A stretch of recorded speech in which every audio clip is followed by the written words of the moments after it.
If you want to follow along with me, what I'm going to go through now are two examples, half of example 12.4 and all of example 12.5. That starts on page 401. So here we have a gas mixture, and it contains 40 grams of carbon monoxide and 10 grams of nitrogen dioxide. If the total pressure of this gas mixture is 1.2 atm, what's the partial pressure of each individual gas? Well, we understand that this is a mixture of just two elements, or two compounds, sorry. And we understand that we've been given the total pressure, and what we're going to be figuring out is the partial pressure for each of these individual compounds. So this is the process. It's not what it says in the book, but this is the process. You determine the number of moles of each, and you also have to determine the number of moles total. And then you have to determine the mole fractions, and then you can determine the partial pressure of each. So let's go forward and do that. All right. I didn't double check to make sure everything fits in the screen, but here goes. Let's try and make it work. All right. So again, we have 40 grams of carbon monoxide, 10 grams of nitrous oxide. All right, so in order to get the number of moles each, we have to go look on the periodic table and look at the AMU and collect the AMU for both the carbon and oxygen. So we're going to say this is the amount that we're given, and we know that grams goes on the bottom here so it can cancel out. We understand that if we do that, then we're going to get the number of moles of carbon monoxide.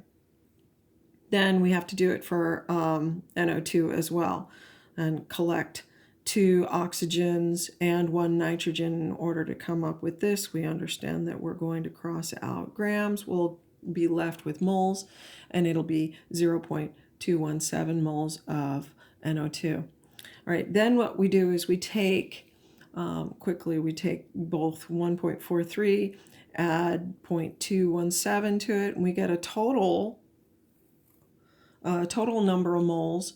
And then we need that because in order to determine the mole fraction, this becomes the denominator in both of these.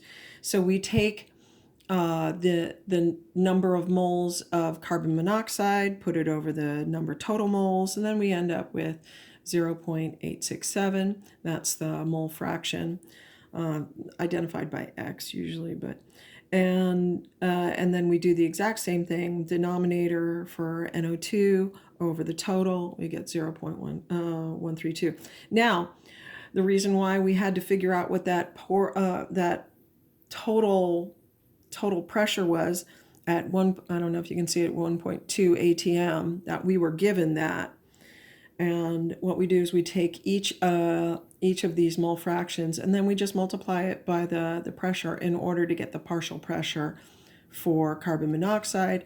And then we do the exact same thing, pull this mole fraction, multiply it by the given total pressure, and then we get the partial pressure for NO2. And that's it. But if we're also going to do 12.5, say for example, we were given a volume, and we were also given a pressure, and we were also given a temperature. Now, if we look at PV-nRT as our formula, we know that R is a constant. And so we're usually given this, just so that you remember that the R value, the units are liters ATM over mole Kelvin. So that's part of the reason why we had to be given all of these components. We're just going to solve for whatever's missing, and in this circumstance, what's missing is in order to find the number of moles of a gas. It's just one gas. We have to understand that we're going to use that ideal system. We're not going to be dealing with a mixture or anything, just a gas. So what we're going to solve for is N. We understand that this is pressure, volume, this is number of moles, this is a constant, and here's temperature. Now, first we're going to have to realize that when we deal with our R value, that it's given in Kelvin. We'd like to always be working in Kelvin. So we're going to have to convert 25 degrees Celsius to something in Kelvin. And that's pretty simple because all we end up doing is adding to what we're given here in Celsius, adding it to 273.15. And just averaging it, not averaging it, rounding it, we come up with 298 Kelvin. So now it's just plugging in what we were given. After we've reoriented algebraically our formula to solve for the number, this is solving for N. So we're going to have the pressure, which is 13.5 atm, multiplied by the volume, which is 12.2 liters, all over your R value, and then this new temperature converted from Celsius to Kelvin.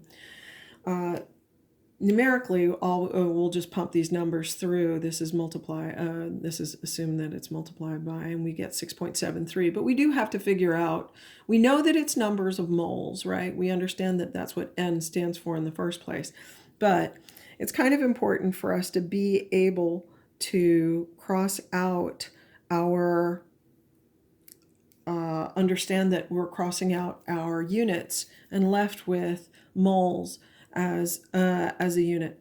So we don't know what gas this is, but assuming that we're going to be dealing with an ideal gas at STP, we're going to come out with 6.73 moles.